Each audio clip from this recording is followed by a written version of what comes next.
What's going on, everybody? Welcome back to the channel here, and of course it's Vostik, and today we're going to talk a little bit about next generation consoles. With the release of the PlayStation 4 last week and the Xbox One coming up this week, what do you look forward to playing the most? Is it exclusives? Is it multiplayer games? What do you want to do? Me personally, I'm a multiplayer guy. If I was an exclusive person, I probably would be more interested in the PlayStation 4. But, being that I am a multiplayer type person, and with network issues and things like that PlayStation have had in the past, I am more excited about the Xbox One release, which is what I am picking up this week.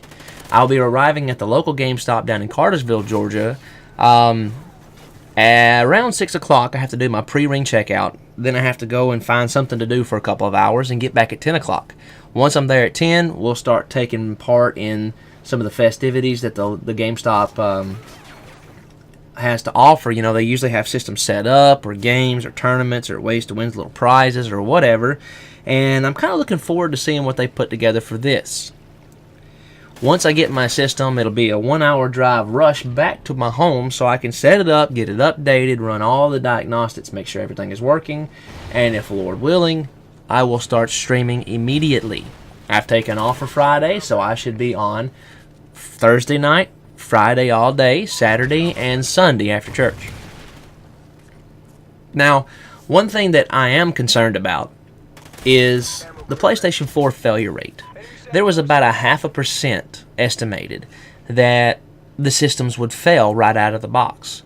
Out of 1 million systems, that's about 4,000. That's not really a big number considering how many they sold.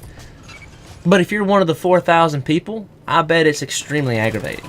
I can only imagine you spending that much money on something, getting it home to find out that it doesn't work. You know, things happen. I understand that. What kind of consolation do they have in place for these type of people? Do you have to send it off and wait 2 or 3 weeks to have it repaired and sent back? Or do you have to take it in and get a new one right there on the spot? If that's the case, that's not really a big deal. I mean, that's $5 or $10 in gas worth of hassle, you know, which can only be expected with a new release and product. But, being that they sold 1 million copies, or 1 million units, so to speak, and Xbox One, if I'm not mistaken, I haven't really done the research on this, but I think they sold a lot more than that. That only begs the question of how many systems will fail with the Xbox One. I remember when the original Xbox come out, I sat in Walmart for almost 13 hours. There was about 9 systems given out, and I was number 7. I got home, plugged it in, it played for about a day and a half, and then it just stopped playing. I had to wait 2 weeks after sending my system off to get a refund, because there wasn't that many systems around at the time, so I literally had to spend my money and wait to use it. Once the system got back, I immediately took it back to Walmart and got a PlayStation. Now, they have a lot more fail-safes in place now, so I don't think that's going to be an issue. If worst case comes to worst, I may have to take it back to the GameStop and exchange it for another one. I do have the Xbox Day 1 edition. I'm not sure if I have to exchange it. Will I get another Day 1 edition? Do I get the cool controller with the little word in the center of it? I'm not sure.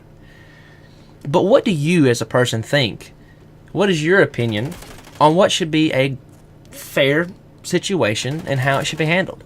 Should they give you free Microsoft points or now currency online?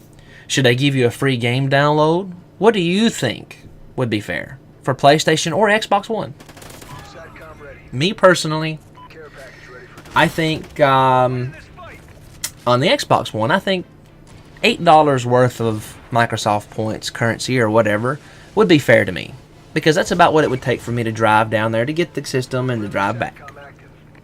Now, that's kind of shooting low. In a perfect world, I would love it to give me a free video game, or $15, or whatever. But we know that Microsoft is too tight to do that, so that's not going to happen. So, what do you think would be fair? Now, I will have the system again Thursday night at midnight. So, around 1 o'clock Eastern Standard Time, I should be on and playing as long as the system works. Who else out there is going to have the Xbox One? Because I will have the following games. I'll have Battlefield 4, Call of Duty, Ghosts, and the Season Pass for both, and Forza 5. And there's a small possibility that I may pick up another game or so when I get down to the GameStop, like Madden 25, Dead Rising 3, or I don't know what that other one was, but it's not a multiplayer game. I think Rise, Son of Rome. So who knows what we'll be playing. But if you're going to have the system, and you're going to have the games, and you're going to be playing that night, leave your information in the description. Leave your information in the notes here, or contact me directly on my gamertag, BBH_IVOSTIK. I'm going to be looking for people to play with, and there's probably not going to be a lot of people on my friends list that's going to have the game and the system on the midnight release. I'm going to need people to hang out with and enjoy this expensive toy that I just bought. And so I'm kind of looking forward to it. I'm kind of looking forward to hearing from you, seeing what your thoughts are. And maybe down the road I'll pick up a PlayStation as well. I hope you've enjoyed the video. I can't wait to see you on the battlefield, and I hope that we get to be on the same team and playing these games here coming soon.